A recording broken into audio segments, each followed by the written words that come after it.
Mr. Steyn, I think you essentially admitted to the fact that you have said obnoxious and hurtful things in the past. Would you... I've been in this business a long time, and I don't think you'd find anyone, including most of my editors, who would find me anything other than obnoxious, unpleasant, and hurtful.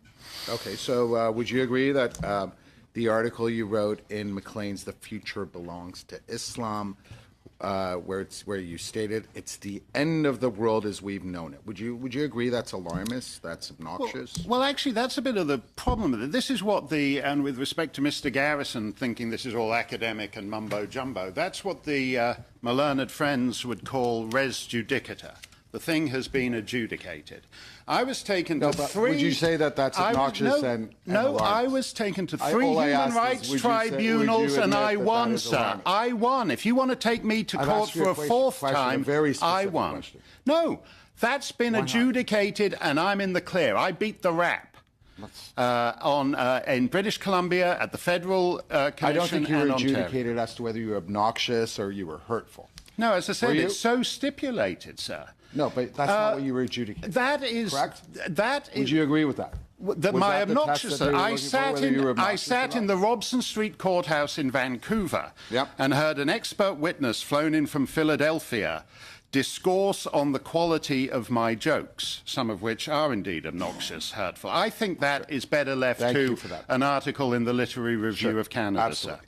Now, you also objected to Chris Cuomo, the CNN commentator, saying the real problem is white supremacists in America. They're the real monsters.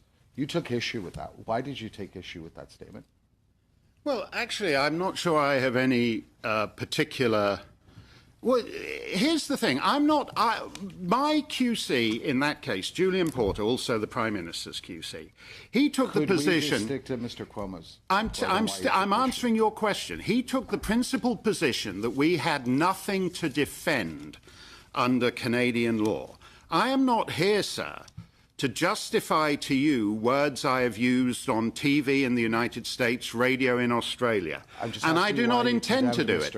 The words I chose are the words I chose, and you are free to interpret them as you so wish. Question. Why did you condemn No, you're doing what is perhaps the most repugnant aspect of this.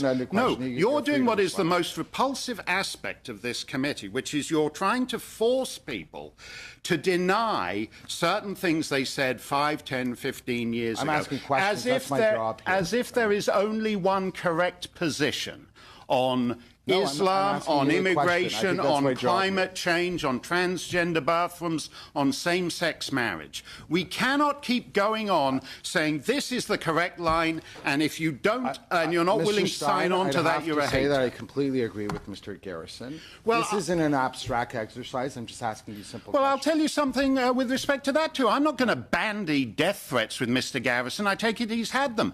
I appeared on stage at the Danish Parliament.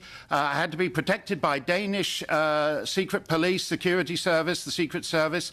The British Foreign Office and the United States Department of State said it was not safe for British nationals or US citizens to go near that event.